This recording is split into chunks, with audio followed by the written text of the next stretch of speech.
I want you to just drop yourself into a very specific physical reality for a moment.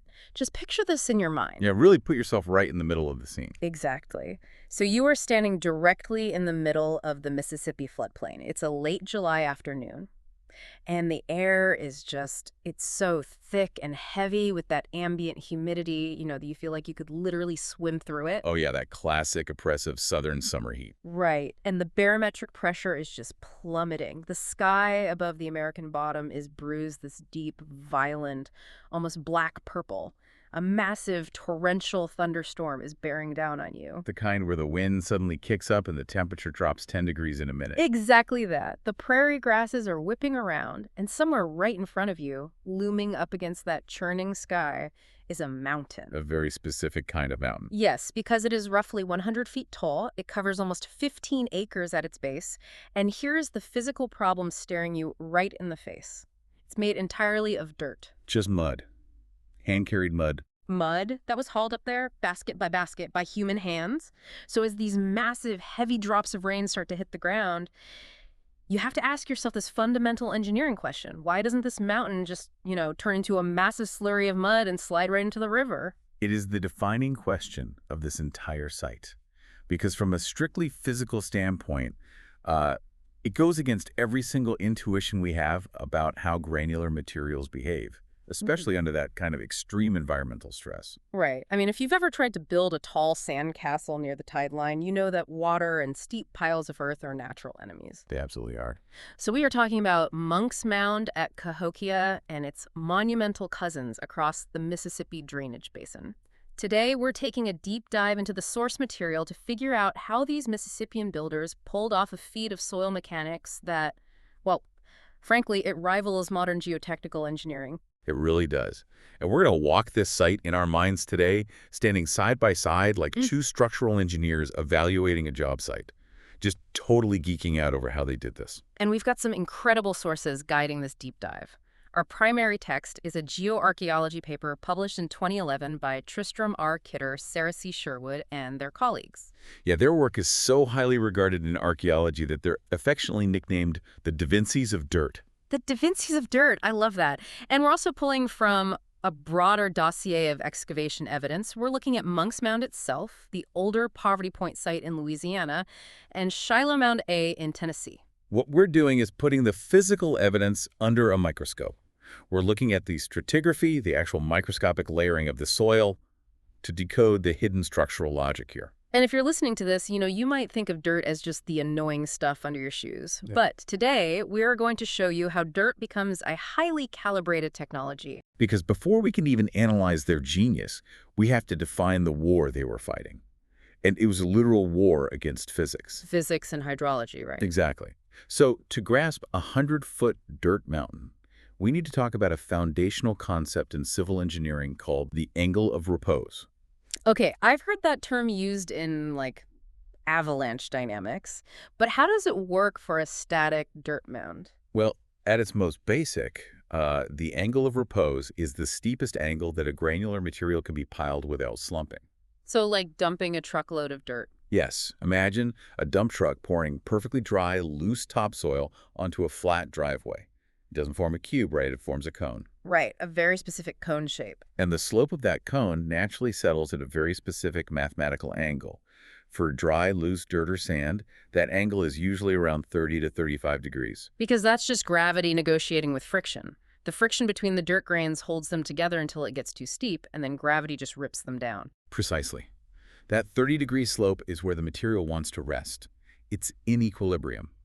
So if you want to build something monumental with incredibly steep faces, dry dirt is fighting you every single step of the way. If you just keep dumping dirt on top, the base just gets wider, but the slope stubbornly stays at 30 degrees. Exactly. But here's the really scary part. That's just the physics of dry dirt. The catastrophic failure mode kicks in when you introduce water. And we are on a floodplain, right in the path of summer monsoons. So what happens microscopically to that angle of repose when the dirt gets soaked? It doesn't just get heavier, does it? Oh no, it's way more destructive than just added weight. When soil gets saturated, water starts filling the microscopic voids, the pore spaces between the dirt grains. Like a sponge. Right. Now, a tiny bit of moisture can actually help bind particles. Think of slightly damp sand for a sandcastle.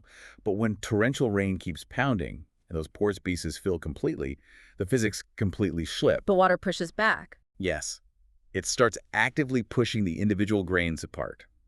Geotechnical engineers call this pore water pressure. So the water acts less like a glue and more like, I don't know, millions of tiny hydraulic wedges. That is a perfect way to visualize it. Once that hydrostatic pore pressure builds up, it counteracts the friction holding the dirt together. The effective stress drops to zero. Wow. And at that exact second, the soil completely loses its shear strength.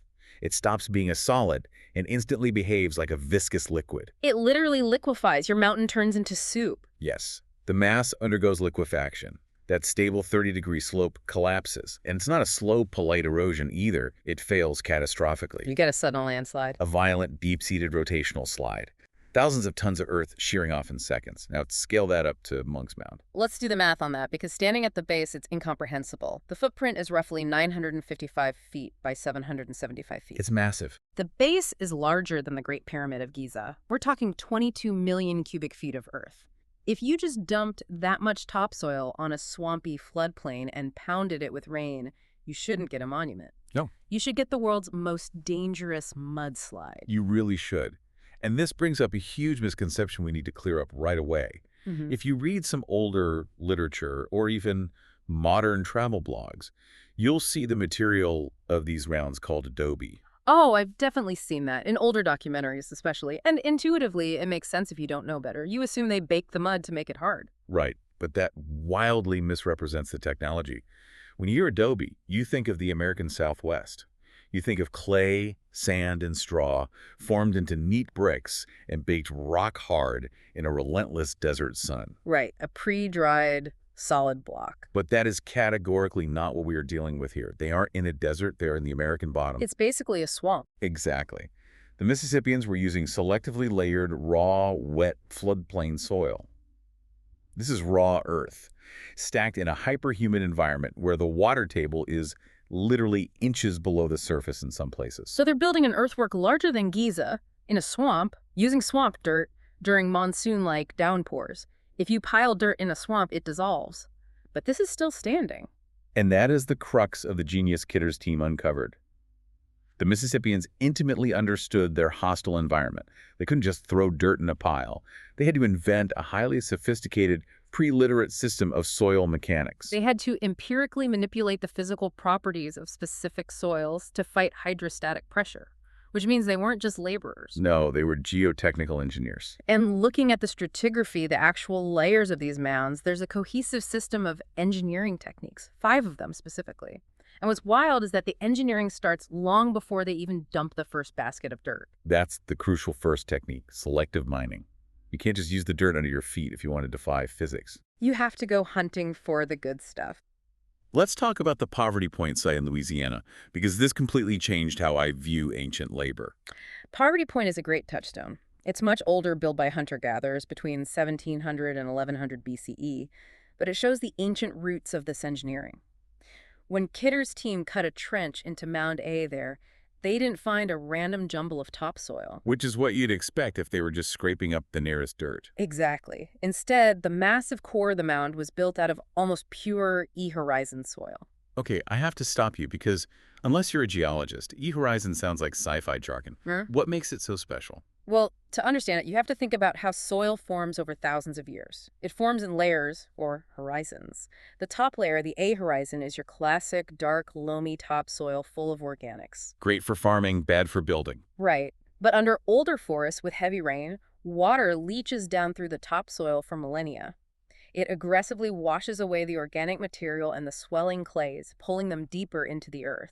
It's literally like brewing coffee. The water pulls out the compounds and leaves the depleted grounds behind. That's an incredible analogy. Yeah. What's left behind is this pale, ash-colored layer of depleted silty sand, the E horizon. E for alluviated or leached out. Okay, so why do engineers love it? Because it's been stripped of organics and swelling clays, it drains beautifully, it compacts incredibly well, and it doesn't shrink or swell when it gets wet. It is the perfect, stable, structural fill for a massive earthwork.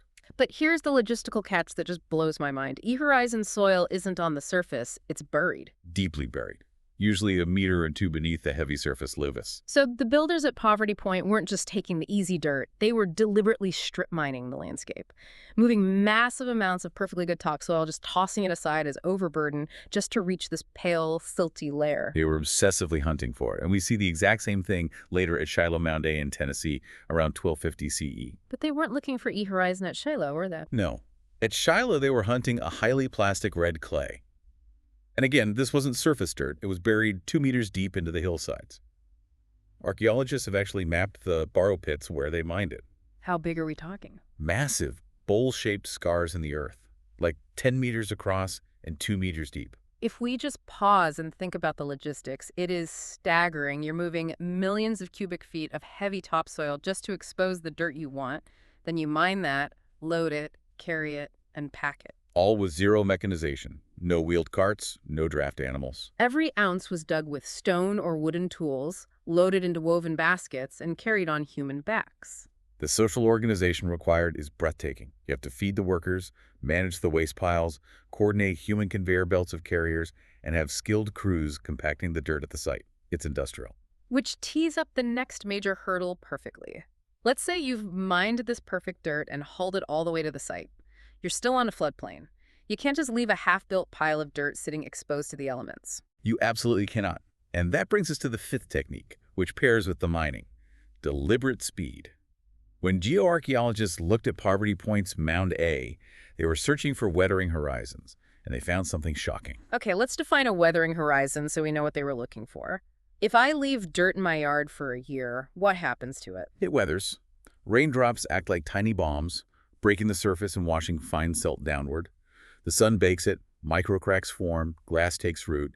It creates a distinct, visually identifiable band in the soil. So it's basically a timestamp. If you see a weathering layer inside a mound, you know they stopped building, let it sit out in the rain, and came back later. It's the tree rings of earthworks. But when they analyzed the 72-foot-tall Mound A at Poverty Point, the primary construction phases were completely missing these weathering horizons. Which means they didn't let it sit out. Right. It means the mound went up in a single, massive, sustained, incredibly rapid sprint. They used what engineers call a haystack method. How does that work? Instead of laying broad, flat layers slowly, they would quickly pile up localized mounds of sediment, literally looking like giant haystacks, up to 4 meters high, right at their natural angle of repose. Then they'd furiously fill in the valleys between them and cap the tier. But why exhaust thousands of people in a frantic sprint? There has to be a mechanical reason. There is. If you let a half-built tier sit out through a rainy season, it develops that weathered, softened crust. If you come back the next spring and just pile fresh, heavy dirt on top of it, you've engineered your own destruction. Oh, because the new dirt doesn't lock into the old dirt. Exactly. That weathered layer becomes a built-in slip surface. The boundary is weak. Next time it rains heavily, the water percolates down, hits that dense weathered boundary, and pools there. It lubricates the joint. And the whole new layer just slides off. Right. Building fast is a calculated engineering choice to defeat erosion. You have to finish the tier and seal it before the weather can create those weak slip planes. That dramatically changes how we view the timeline of these sites. And this is a massive debate regarding Monk's Mound right now, isn't it? It's hotly contested. For decades, textbooks said Monk's Mound was a multi-generational project, built slowly over a century or more as different chiefs took power. Which feels right. It's huge, so it must have taken forever. But when you apply modern soil mechanics and the need to prevent slip surfaces, that slow timeline falls apart.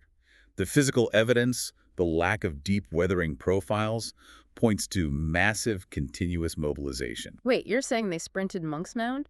22 million cubic feet. The current leading theory is that the main phases were telescoped into incredibly rapid consecutive bursts over maybe just a few decades. The logistics of that are terrifying. Organizing thousands of people for a frantic, months-long sprint just to beat the rainy season, that looks more like a coordinated military campaign than passive farming. It speaks to a deeply centralized authority that knew the environmental clock was ticking. Okay, so you've done the sprint, you've stacked your specialized E-horizon soil into a steep mound, you beat the rain, congratulations, but you're still in the American bottom.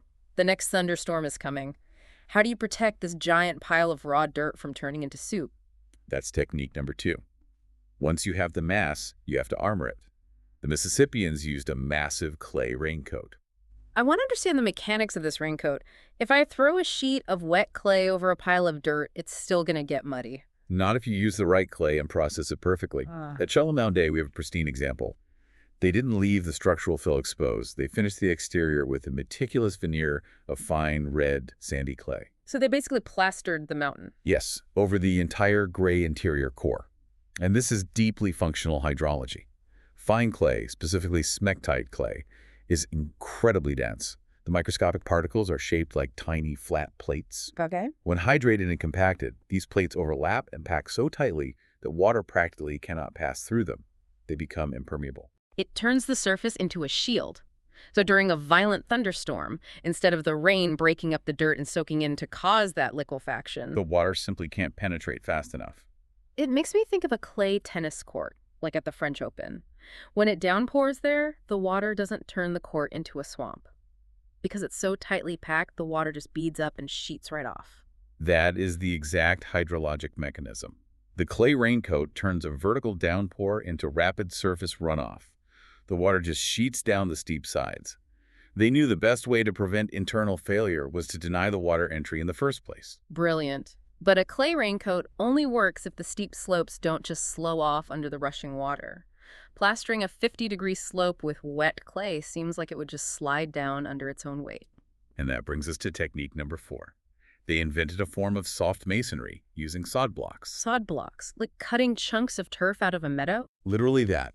They went out to the tall grass prairie and cut thick, rectangular blocks of topsoil, deliberately keeping the dense grassroot mats intact inside them. And they used these living blocks to build the steepest, most vulnerable faces of the mounds. So they're making organic bricks. Yes. If you build a steep wall out of loose dirt, it collapses to its shallow angle of repose. But prairie sod is different. The soil is bound together by millions of microscopic living and dead root fibers. The roots are acting like an internal mesh. Exactly. In modern civil engineering, concrete has great compressive strength, but terrible tensile strength. Yeah. So we embed steel rebar in it. To give it flex and hold it together. The grassroot systems are the Mississippian version of steel rebar. They give tensile strength to the earthwork. It also sounds exactly like how we use sandbags for flood control. It's the identical mechanical principle. A sandbag works because the burlap sack physically contains the loose sand, letting you stack it into a rigid vertical wall. The root mat acts precisely like the burlap sack. It encapsulates the dirt, letting them build incredibly steep walls without sheer sliding. And because it's live sod, the vegetation keeps growing, locking the blocks together into a unified armored surface. Okay, this is a literal masterclass in structural defense. We have the waterproof clay raincoat shedding the rain, and the soft masonry sod blocks holding the edges against gravity. But let's be realistic. It's a dirt mountain in a swamp. Moisture is going to get inside. It just is. Absolutely will. No clay cap is perfect.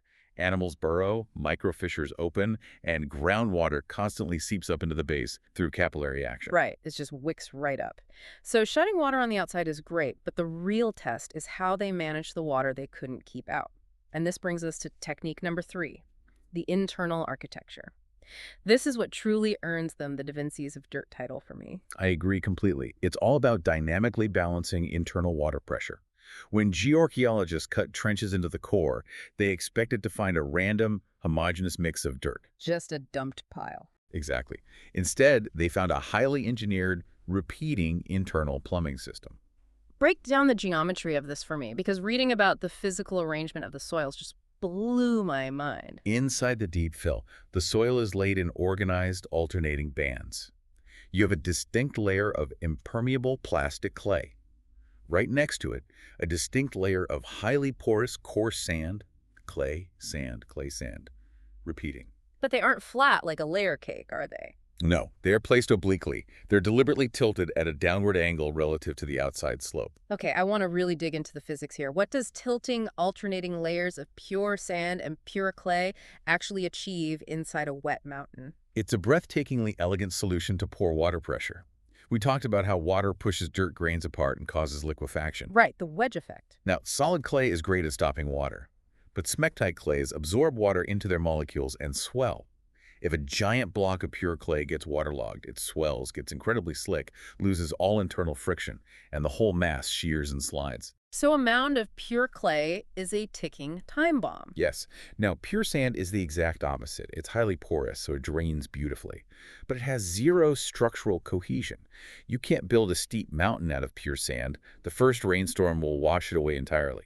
Clay fails by swelling, sand fails by eroding. But by interleaving them, alternating clay and sand bands, you harness their strengths and cancel out their weaknesses. The dense clay layers act as the structural skeleton. They provide the cohesive strength to hold the steep shape. And the sand. The sand acts as an internal pressure release valve. Any moisture that inevitably gets inside naturally migrates until it hits a porous sand layer. Instead of getting trapped in the clay and building up catastrophic pore pressure, the water enters the sand and flows freely. And because the layers are tilted downward. Gravity takes over. The internal geometry guides the trapped water down and safely out to the exterior edges, flowing along the sandy channels, completely bypassing and protecting the clay skeleton. I am just trying to wrap my head around this. They built a thermodynamic machine, a structure designed to inhale ambient moisture, channel it, and safely exhale it away from the core. They dynamically balanced hydrostatic pressure so it never gets too saturated, but never dries out either. It breathes. It exists in perfect, stable equilibrium with the swamp. And what makes modern engineers sit up and take notes is that this isn't a lost trick. This is explicitly the exact same internal design logic used in massive modern earthen dams today. Wait, really? We use this exact tilted layer system right now. Are we sure we aren't just projecting modern ideas backwards onto them? It's a vital question to avoid confirmation bias, but the stratigraphy is undeniable, and the parallel is exact. When civil engineers build a multi-million-dollar zoned earthen dam to hold back a reservoir, they don't just bulldoze a pile of dirt. Right. They build a compacted clay core to stop the water. But they deliberately surround that clay with internal drainage zones called chimney drains or toe drains made of porous sand and gravel. And those drains are there to relieve the pressure. Yes. Their sole purpose is to capture seepage, relieve the pore pressure, and channel water out the bottom, preventing the clay core from oversaturating and liquefying. The Mississippian builders empirically arrived at the exact same physical solution 1,000 years before modern dam engineering existed. Without written math. Without computerized stress modeling, just generations of intense observation, trial and error, and an intimate understanding of dirt and water. It fundamentally forces us to reevaluate what we define as technology. Okay, so let's summarize this absolute fortress of soil mechanics. We have selective mining of deep E-horizon soils. We have the rapid haystack sprint to eliminate slip plains. We have the waterproof clay raincoat, the sod block biological rebar, and the alternating tilted sand and clay lungs acting as a pressure release. 5 distinct, brilliant techniques. A phenomenally robust design. But, any structural engineer will tell you a design is just a hypothesis until it meets the real world. Right, the unforgiving test of deep time. So how long did this hold up? Did the Da Vinci's of dirt actually beat physics? They won resoundingly. Monk's Mound stood essentially intact and stable for roughly a millennium. 1,000 years. 1,000 years of continuous exposure to freeze-thaw cycles, torrential thunderstorms, and the relentless humidity of the American bottom. I mean, look at stone castles in Europe from 1,000 years ago. Most are crumbling ruins, and this was a mud mountain in a swamp. Exactly. It's an unparalleled triumph. Now, to be fully objective, they did occasionally lose a localized battle with the environment. Right. There were some ancient slumps recorded, weren't there? Yes. Around 1200 CE, right near Cahokia's peak, there was a major slope failure on the western side.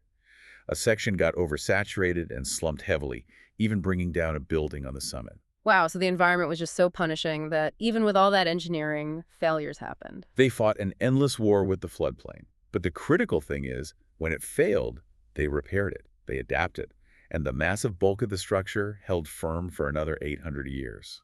Which brings us to the killer irony of this entire deep dive. Monk's Mound survived the medieval period. It survived the centuries after abandonment. It survived early American westward expansion. But it's failing right now. It is. The catastrophic slumping threatening the mound today didn't happen in antiquity. It's a uniquely modern phenomenon. Starting in the mid-20th century, right? What happened? Right around 1956, Monk's Mound started experiencing massive, terrifying rotational slumps. Entire sections of the slope would shear off and slide laterally. It would stabilize, then come back with a vengeance in the wet years of 1984 and 1985. and again in 2004 and 2005. And we had to step in with massive modern engineering just to save it. Incredibly invasive interventions, emergency regrading with heavy equipment, drilling miles of perforated PVC pipes and catch basins into the mound just to arrest the slumping. So the obvious question is why? Why did a dirt machine that managed its own hydrology for 1,000 years suddenly start violently falling apart in our lifetimes? Did the climate change? Climate and storm intensity are compounding factors today, absolutely. But the root cause isn't the sky, it's the ground.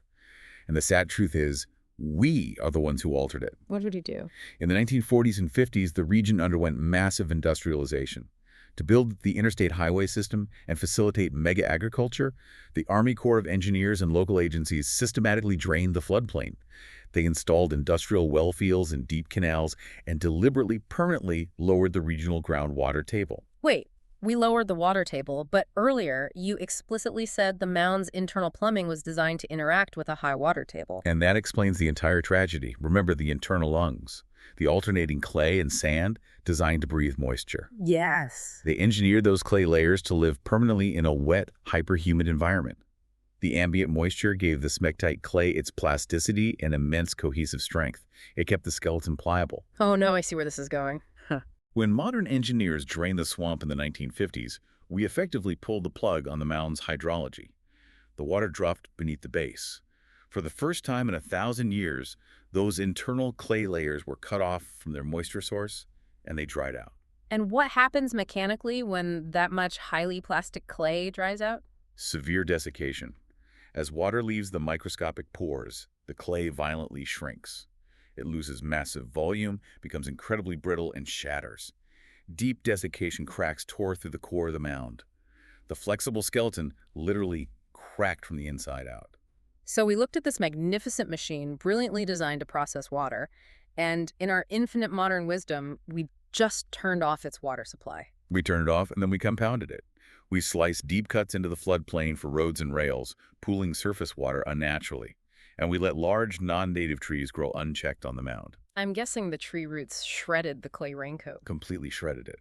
And during storms, the massive trees acted like physical levers, catching the wind and prying apart the already dried-out, weakened slopes. That is just, it's staggering. It humbles you. We looked at this 1,000-year-old structure and arrogantly thought, oh, it's just a primitive pile of dirt that needs our superior concrete help. We aggressively drained the swamp to make the land better and unknowingly severed its life support system. We broke the machine. We absolutely broke it. And the profound lesson is that the modern slumping isn't proof the ancient builders were primitive. It's the ultimate tragic proof of exactly how perfectly the mound was tuned to its specific environment. Take the water away, alter the baseline, and the brilliant design fails. It makes you realize our Western definition of infrastructure is so narrow, we just think of poured concrete and steel. We're blind to infrastructure made of perfectly layered dirt and dynamically managed water. And that realization is causing a massive paradigm shift in geotechnical engineering and heritage conservation today. By studying these ancient mounds and our modern failures in preserving them, we are actually improving modern sustainable earthwork design. Really? How so? Because for a long time, the modern preservation mindset was simply, keep it dry. Engineers assumed water is universally the enemy of all historical earthworks. Put a tarp over it, build a retaining wall, drain the ground. Right. But Monk's Mound teaches us that some earthworks are structurally dependent on moisture. To preserve them, we can't just blindly apply mid-century drainage logic. We have to actively maintain the delicate hydrologic equilibrium the ancients originally designed. We have to keep the machine running the way they built it to run. Exactly. It forces conservationists to design biomimetic interventions that work with the historical soil mechanics, rather than arrogantly imposing 20th century concrete logic onto a 10th century dirt machine. That is a phenomenal shift in perspective. Okay, we have taken a very deep dive into the soil today. We've established the Mississippian builders were master engineers of water management who built mountains of mud that survived 1,000 years in a swamp. But we need to zoom out and return to the overarching thesis of this entire series. Yes, the life raft theory. Right. We've been exploring the controversial idea that these mounds weren't just ceremonial platforms, but functionally designed as highly engineered flood refuges, lifeboats made of earth.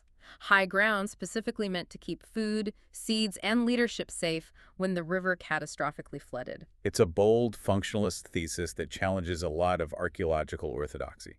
So I have to ask you directly, does the unbelievable engineering we just geeked out over actually prove these structures were built specifically as flood refuges? Let's lay out the pro-refuge argument first, because the evidence provides incredibly strong support for one vital prerequisite, which is absolute competence. Right, they knew how to handle water. If your society is investing staggering labor into a massive dirt lifeboat, what is the single non-negotiable engineering skill you must possess? You have to know how to keep it from washing away in a flood.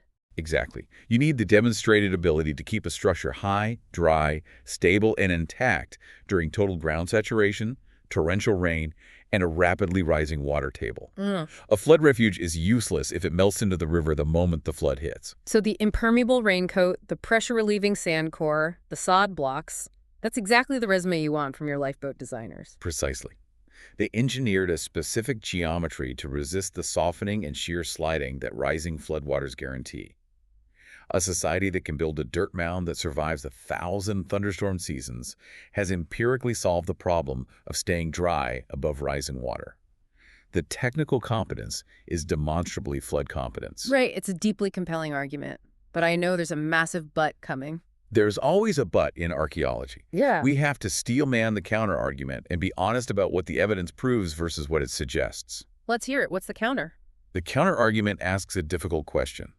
Just because a structure can perfectly survive a massive flood, does that definitively mean it was built for the primary purpose of surviving a flood? Ah, I see. Because excellent watershedding, foundational stability, internal drainage, these aren't unique to lifeboats. These are the exact engineering requirements you need to build any monumental earthwork that you want to last longer than one generation. Right. If you're building a massive stage for a chief to project authority, or a sacred temple, you still have to fight the exact same physics of dirt and water. Exactly. If they're investing tens of millions of basket loads of earth, for any reason religious, political, or social, they better make sure it sheds rain. If it dissolves into mud in 10 years, the chief looks incredibly weak. So the argument is the engineering just proves capability, not motive. Right. Mainstream archaeology argues these platform mounds were instruments of political and spiritual power. Eternal, unmoving monuments project eternal authority. Endurance serves a ceremonial pyramid, just as well as it serves a flood refuge. So they wanted a big temple, and they were just smart enough to know how to keep it from washing away. On that reading, yes. The engineering proves they could build a lasting waterproof structure. It doesn't alone prove they intended it primarily as a utilitarian shelter for people and food. I see the tension perfectly, but I'm going to push back and completely refuse the false choice here. I thought you might. It doesn't have to be a binary. It can be a sacred monument and a highly functional lifeboat. They aren't mutually exclusive.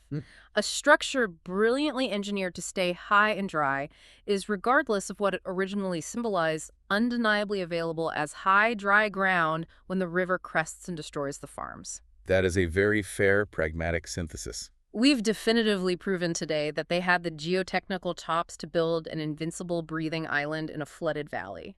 We proved the capability. But to definitively resolve the debate about intent, we need more than soil mechanics. Exactly. Knowing they could stay dry isn't enough. We need to know what they actually kept up on those dry summits when the waters rose, which perfectly tees up the next phase of our investigation. We are handing off to Episode 6, Granaries in the Sky. We're going to climb up those meticulously engineered slopes and explore the hard evidence of what was actually stored up there. I'm really looking forward to that analysis. But before we go, I want to leave you, the listener, with one final provocative thought. We just spent an hour uncovering how pre-literate engineers tuned a 22 million cubic foot dirt mountain to breathe with a local water table. They maintained this delicate structural balance for a millennium without a single written blueprint. And they tuned it so perfectly to its natural environment that we, with all our modern science, didn't even recognize it as advanced technology until we accidentally broke it. So ask yourself this as you look out your window today.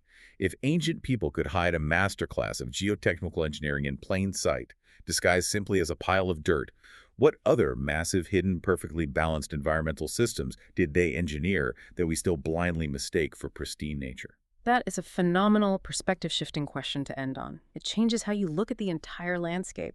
Thank you so much for joining us on this deep dive into the soil. We will see you next time as we look up toward the summits. Stay curious.